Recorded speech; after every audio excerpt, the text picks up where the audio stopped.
Pierre denies celebrating deaths of army workers and Tutu dedicates a award to people who support his leadership under apartheid. I'm Lebo Changela with this news update.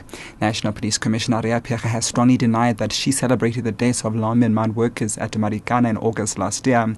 Lawyer for the wounded and arrested mine workers Dadin Mpofu put it to Pierre that his clients believe that police only mourned the deaths of 2 police officers who were killed 3 days before the 34 miners were killed. Pierre is under cross-examination at the start of a second round of testimony at the Marikana Commission of Inquiry. Mpofu based his cross-examination on the fact that Pierre congratulated police officers for a job well done just after the miners were killed. Pierre says there was no celebration. I could never go out and celebrate death. And we were mourning. I have been very articulate in terms of that. I have tendered my condolences to the families. I have noted the responses to that and all that I had put on record and what I've said in the message and all that I have expressed as my sense of condolence. Whether it is accepted or not, I cannot withdraw it. It remains the truth in my spirit and what I stand for. Mpofu has put it to Pierre that police would not have opened fire on the miners at Marikana last August if 2 police officers had not been killed before.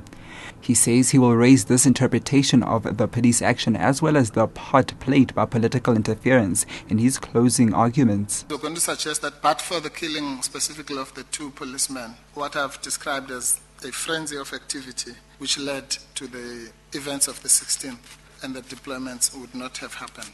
Then the third game changer in our submission will be what we call the political interference or political intervention or activities in the political dimension that you and I have agreed on, which happened on the 15th.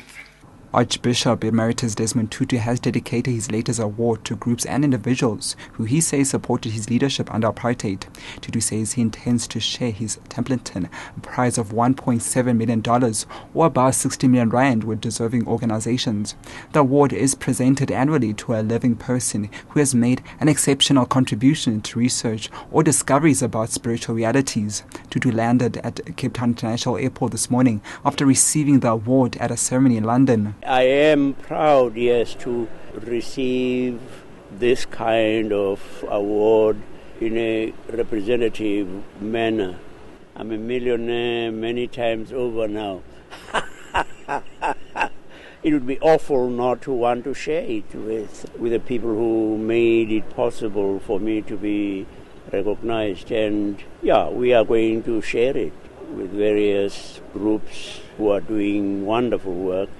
And Western Cape traffic authorities have arrested a man on the N1 near Langsburg in the Karoo for possession of dagga worth an estimated street value of more than 2 million rand. Provincial Traffic Chief Ken Africa says they made a similar arrest in the same area last week and confiscated dagga totaling 2.4 million rand. Africa says the latest suspect will appear in court soon. Our officers stopped another Mercedes-Benz Sprinter and we arrested the driver of that vehicle for being in possession of 71 bags of dagga.